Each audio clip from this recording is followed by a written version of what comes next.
प्रदेश में भाजपा वाली शिवराज सरकार के 18 सालों में अर्थव्यवस्था खस्ताहाल हुई है। 40 लाख युवा बेरोजगार हैं, महंगाई से बुरा हाल है और कर्ज बढ़ गया है। यह कहना है कांग्रेस की राष्ट्रीय प्रवक्ता सुप्रिया श्रीनेत का। उन्होंने कहा कि सबसे पहले आपको कर्जे की बात बता देते हैं। आज की तारीख में राज्य सरकार के ऊपर करीब 4 लाख करोड़ का कर्जा है। करीब 20,000 करोड़ से ज्यादा तो ब्याज चुकाती है शिवराज सरकार। उन्होंने कहा कि मोटे तौर पर इस समय मध्य प्रदेश के प्रति व्यक्ति पर 40,000 से ज्यादा का कर्जा है। 1 लाख करोड़ का कर्जा तो पिछले 2 सालों में ही ले लिया गया और इसके चलते 5 सालों में कर्जा भी आपके ऊपर दुगना हो गया है। कर्ज बढ़ता गया और आमदनी जस की तस ही बनी हुई है। अरे कर्जा लिया था तो निवेश करते, रोजगार बनाते, आमदनी बढ़ाने के लिए कदम नहीं उठाया गया, जिसके चलते सरकार का घाटा मतलब आमदनी और खर्चे के बीच का जो अंतर होता है वह 3 साल में दुगना बढ़कर 54,000 करोड़ तक पहुंच गया है। Bureau report. करीब 1 लाख करोड़ रुपए का कर्ज लिया गया। तो सबसे पहला कर्ज के बोझ के तले मध्य प्रदेश की जनता को दबाने का काम शिवराज सिंह चौहान जी की सरकार ने किया। लेकिन उसी से एक बात उजागर होती है, सरकार कर्जे क्यों लेती है? सरकार कर्जे लेती है कल कारखाने बनाने के लिए, निवेश करने के लिए, नौकरियों का सृजन करने के लिए। यहां पर कर्जे लिए गए एक के बाद एक घोटाले और भ्रष्टाचार करने के लिए, क्योंकि असलियत यह है कि कर्ज बढ़ता गया, निवेश हुआ नहीं, रोजगार बना नहीं और आमदनी लगातार औसत व्यक्ति की भी और सरकार की भी घटती रही।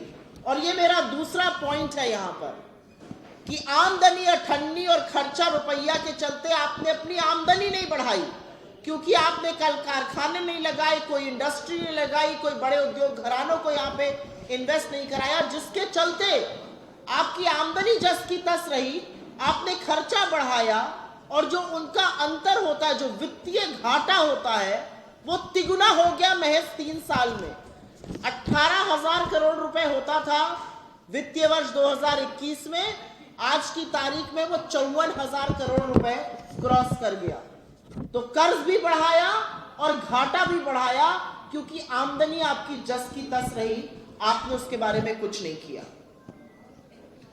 कर्ज में डूबी हुई सरकार, जैसा कि मैंने आपसे कहा, भ्रष्टाचार बेलगाम है और ऐसा कोई क्षेत्र नहीं है। हमारे पास तो एक लिस्ट है करीब 253 घोटालों की, चाहे वो शिक्षा हो, चाहे वो खनन हो, चाहे वो नौकरी हो, चाहे वो पटवारी हो, ऐसा कोई क्षेत्र नहीं है जिसमें घोटाले नहीं हुए।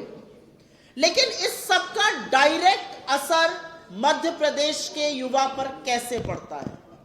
2 करोड़ युवा और उनके भविष्य पर एक बहुत बड़ा प्रश्न चिन्ह, एक बहुत बड़ा अंधकार छाया हुआ है। ये मेरे आंकड़े नहीं है, ये यहीं की सरकार के आंकड़े हैं। 39 लाख युवाओं ने एम्प्लॉयमेंट एक्सचेंज में रजिस्टर किया हुआ था और महज 21, सिर्फ और सिर्फ 21 लोगों को नौकरी मिली। मतलब विडंबना यह है कि एक व्यक्ति को नौकरी देने के लिए शिवराज सिंह की सरकार ने 80 लाख रुपए खर्चा किए, जो शायद वो जीवन पर्यंत कमा भी नहीं पाएंगे अगर ढंग से कमाई करेंगे विशुद्ध रूप से। 21 लोगों को रोजगार मिला, रजिस्टर्ड करीब 40 लाख लोग थे एम्प्लॉयमेंट एक्सचेंज पर। नौकरी ना मिलने का क्या कारण है? सबसे बड़ा कारण है कि सरकार के पद रिक्त पड़े हुए हैं, उनकी भर्ती नहीं की जा रही है। भर्ती क्यों नहीं की जा रही है, इसका जवाब शिवराज सिंह के 18 साल ही दे सकते हैं। हमारी समझ से बाहर है कि जब बेरोजगारी मुंह खड़ी है तो पदों को रिक्त क्यों रखा जा रहा है। दूसरा कारण है 18 साल में जबानी जमा खर्च खूब हुआ, खूब डबल इंजन सरकार का पिछले 9.5-10 सालों में खूब डींग हाँकी गई। लेकिन असलियत यह है कि यहां पर एक भी बड़ा निवेश नहीं हुआ। मध्य प्रदेश में एक भी बड़ा उद्योग घराना नहीं आया है, एक बड़ा मल्टीनेशनल नहीं आया है। निवेश जब नहीं होता है तो नौकरी बनेगी कहां से? सीधा रिलेशन निवेश और नौकरी का होता है। तो प्राइवेट सेक्टर से आप अपनी खूब पीठ थपथपा लीजिए, लेकिन वो मध्य प्रदेश में रोजगार नहीं ला रहा है, वो मध्य प्रदेश में निवेश नहीं ला रहा है, वो एक कौड़ी मध्य प्रदेश में नहीं लगा रहा है। और जिसके चलते ये स्थिति भयावह है कि बेरोजगारी तो है ही, लेकिन सबसे ज्यादा बेरोजगारी ग्रेजुएट्स में है, पढ़े लिखे लोगों में। जो 5वीं पास है वो तो बेचारा फिर भी मेहनत मजदूरी करके किसी तरह से अपना घर चला लेगा, लेकिन जो ग्रेजुएट है, जो एक तरह की नौकरी कर सकता है, उसमें सबसे ज्यादा बेरोजगारी है और उनमें बेरोजगारी का दर करीब करीब 12% है।